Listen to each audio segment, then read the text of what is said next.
Hi guys, my name is Rushma and welcome to Singapore.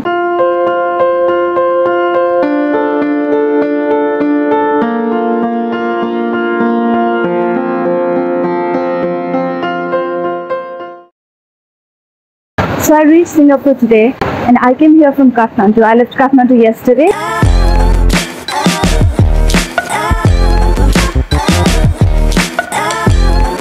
The distance from Kathmandu to Singapore is around 3,500 kilometers.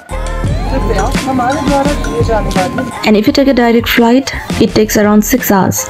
But I was unable to get a direct flight, so I booked the one with shortest transit available, which was through Delhi.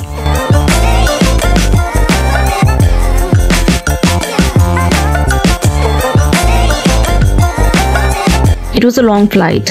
From Kathmandu to Delhi, it takes around 1 hour 45 minutes. Then I had 5 hours transit in Delhi, and from Delhi to Singapore, it was a 6 hours flight.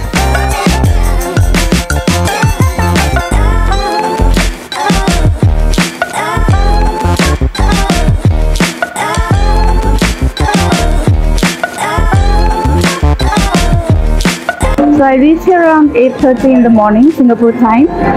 The immigration was smooth. I have a late check-in at the hotel, so I thought I'll check out the Jewel here first. Singapore, officially the Republic of Singapore, is an island country in Southeast Asia.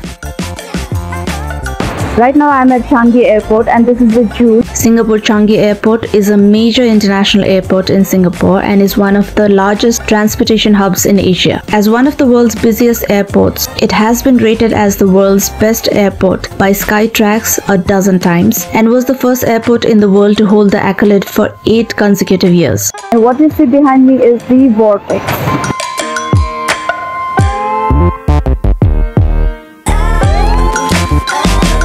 Jewel Changi Airport, also known as the Jewel, is a 10-story nature-themed entertainment and retail complex, 5 above the ground and 5 at the basement levels. Its centerpiece is the world's tallest indoor waterfall, the Rain Vortex, that is surrounded by a terrace forest setting. And this is the view of the vortex from the top.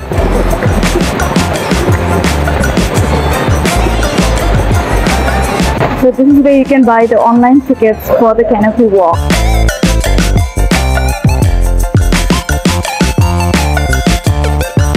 Canopy Park has 2 gardens, Topiary Walk and Petal Garden.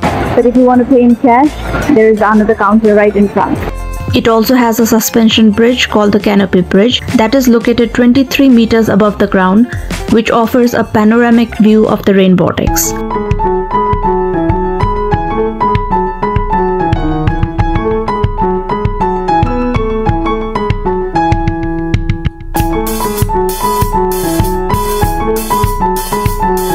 And right now there is Avengers theme going on inside the park.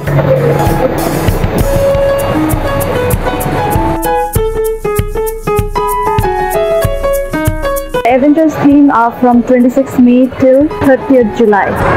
So if you are a fan of Avengers and if you happen to be here in Changi, do visit the vortex. So here you can exchange your currencies. They have 17 different currencies over here, and this is by inserting direct cash.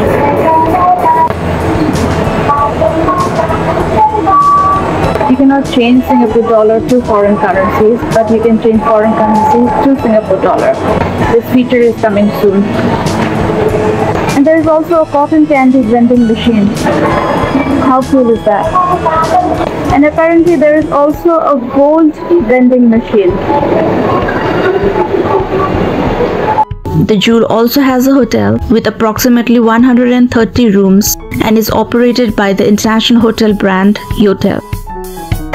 The Shiseido Forest Valley is one of Asia's largest indoor gardens, spanning 5 stories and is located in the heart of Jewel Changi Airport. It has around 3,000 trees and 60,000 shrubs of 120 species that live in high-altitude tropical forests from around the world.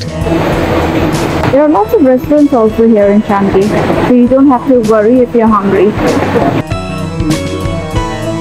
Now let's go to the base of the vortex.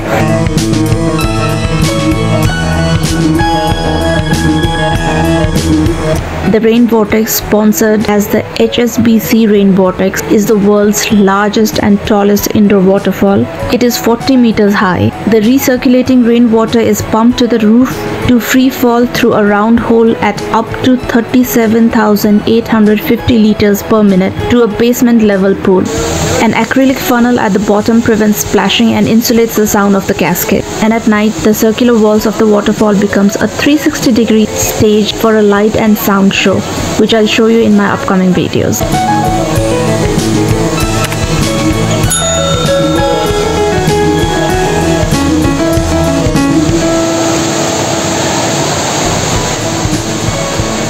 The rain vortex is simply majestic. The Changi Airport SkyTrain passes above ground near the waterfall, allowing passengers remaining inside to see the vortex and Jewel itself. But I think the SkyTrain goes to T2 and not to T3. So now I'm leaving the Jewel and I'm going back to T3 because from there you take the MRT to my hotel. So you can either take a SkyTrain to T1 where the Jewel is, or you can either choose to walk from here. I walked till the Jewel and it barely took me around 5 minutes maximum. So as you come out of the immigration at Changi Airport in Terminal 3, if you want to go to Jewel and get to the city, you go to the left. So if you go to right, there are money exchange counters, information desks, prepaid SIM card counters, charging stations. Also, there are shuttles and cars like limousines to go to the city. And at the end, there is McDonald's. There is also a counter where you can get these free maps, which is going to be very helpful, so I'm taking one.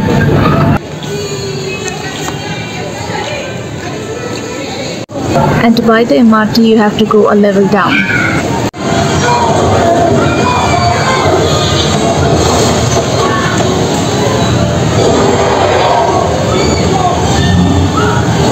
So I have brought my EasyLink card, which I can use for MRT, both train and buses. It costs 10 Singapore dollar, but it has balance of 5 Singapore dollar. And if you have your amount left, you can refund it also. And the EasyLink card is valid for 5 years. The next station is Terminus West.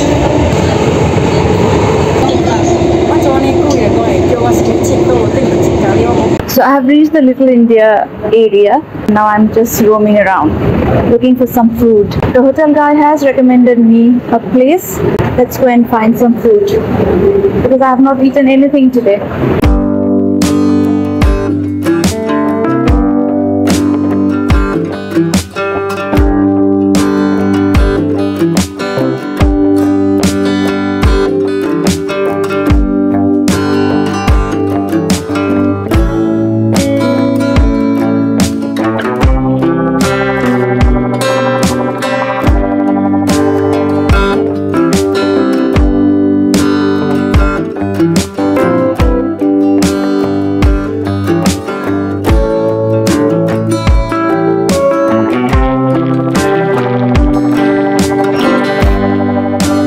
Looks like there is a hawker center here. Let's go and see.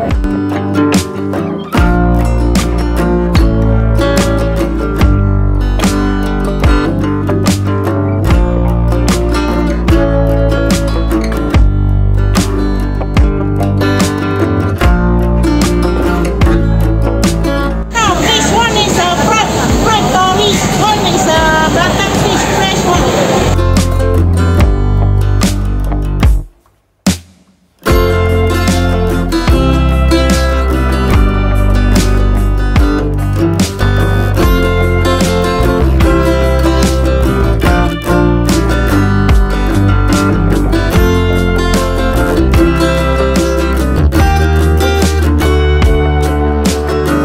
It is 3:15 here in Singapore and I'm just having my lunch.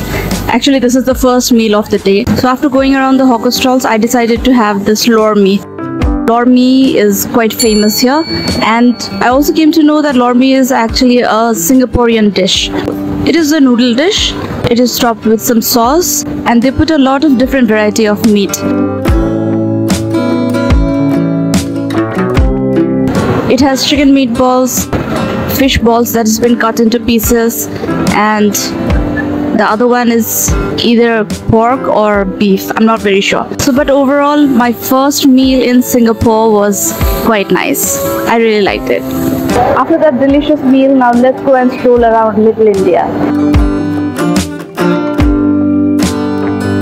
There's some street shopping here. So I'm here at the Mayo Street, and here I have come across a mosque. I believe this is Abdul Ghaffur Mosque.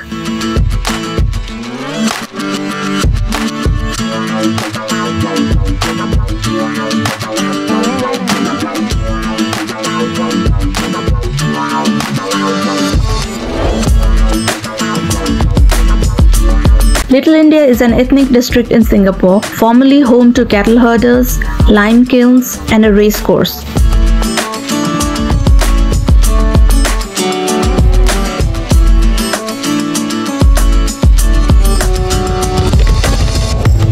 Now as you enter the proper Little India, you can see so many Indian street foods, sweets and lassi shops, and you can see so many Indians over here. It does not feel like Singapore at all.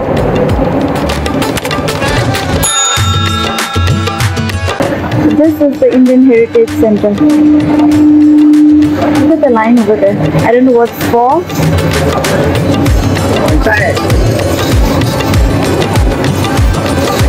So right now I'm at this 21 Campbell Lane. This colorful neighborhood has evolved over the centuries into a beloved destination for locals and travelers alike. This definitely looks like a South Indian lane. Rajnikant in Singapore. J&J Unisex Beauty Salon. It is hot here in Singapore. It is humid, but it's not intolerable. Little India today is one of Singapore's most vibrant districts, with a fascinating past that stretches back to the 19th century. Mostly people from South India have settled here, which is why Tamil is one of the 4 official languages of Singapore, the other 3 being Chinese, Malay, and English. In the evening, I just went for a walk and reached Arab Street and came across this stunning mosque, which is called Masjid Sultan Mosque. It is a special place for not only the Muslim community, but for Singapore itself.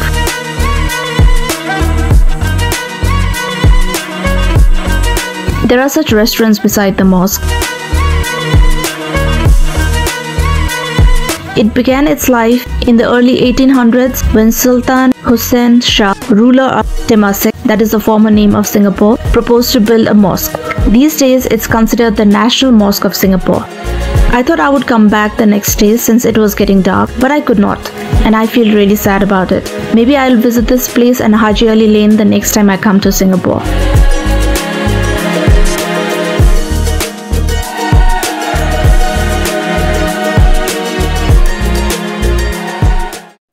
Finally, I've been having my dinner. It's wonton soup, pork wonton soup.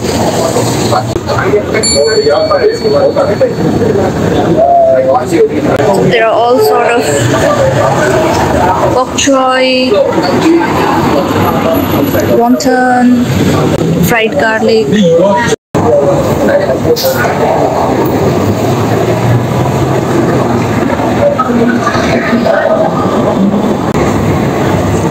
Oh, this is good. This is really good. So she's put fried garlic as well, so it tastes so nice.